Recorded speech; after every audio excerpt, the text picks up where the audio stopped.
Well, from a malfunctioning website to skyrocketing premiums, millions of Americans are already feeling the burn of Obamacare before it's been implemented. But for our nation's veterans, the dysfunction that seems to go hand in hand with government-run health care is nothing new. Our next guest says if you want to know the future of Obamacare, just ask a veteran how federally managed health care has worked out for them. Captain Pete Hegseth is CEO for Concerned Veterans of America. Pete, certainly that's an interesting draw, right? So Sure.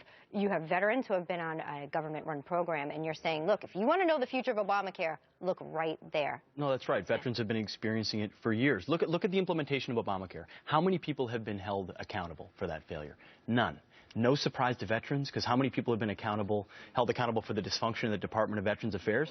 None. Once you release policy into the behemoth that is bureaucracy, there is no accountability, which means you get delays, you get wait times, you get problems with care, and no one held accountable. It's the big difference between the government and the private sector. If you fail in the private sector, there are consequences. Within government, there isn't. And who pays for it? The customer. And that's been veterans at the Department of Veterans Affairs. Explain about we hear a lot about backlog. Okay, so we have a government-run health program, VA. What happens with the backlog? How many veterans are in it, and what are they looking at in terms of more complicated claims? Yeah, right now you've got almost 700,000 veterans with pending claims, 400,000 backlogged. These are folks waiting for disability benefits that they've earned from the government. It's a little bit different than access to care, but it's indicative of the types of waits and roadblocks you're going to see when you take something like VA care, which is 8 million veterans, and try to scale it to an entire population. You're going to see those very same wait times and paperwork backlogs. I guess my natural question is, if this is the wait for our nation's greatest at a smaller number, right? So we have fewer Americans here who are our nation's greatest waiting, okay?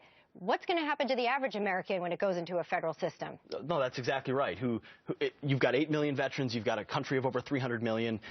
Veterans, 75% of Americans wouldn't qualify to even join the military on health standards. So it's a healthy population, too, generally speaking. Yeah, there's injuries you're coming back from war and dealing with, but generally healthy. You take the population and put them into a similar top-down government-run system, and it's prone to see the kind of slowdowns and bad outcomes that you've seen at the Department of Veterans Affairs. And you get a paper problem, too. The VA still does 97% of its claims. On paper. On paper.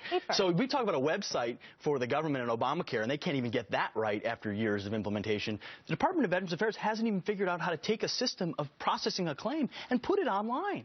They haven't been able to do it despite millions of dollars to try to make that system more efficient.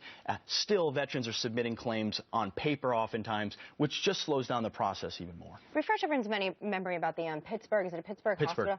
Yep, Pittsburgh Hospital in 2011.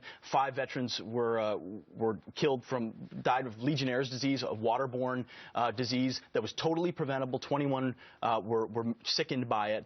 And the director of that facility, that regional, instead of getting fired, was given a $36,000 bonus because the system doesn't recognize performance. And that's the big difference, is that bureaucracy isn't held accountable on performance. And this Pittsburgh director was promoted and given a bonus when 5 veterans died on his watch, as opposed to being told, this is unacceptable, you're out the door.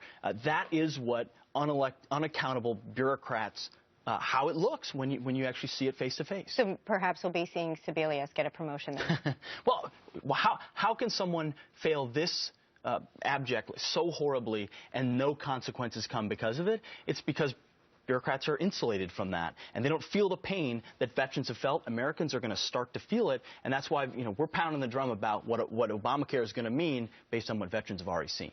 Well, an important comparison, Pete. Thanks for you. being here this morning.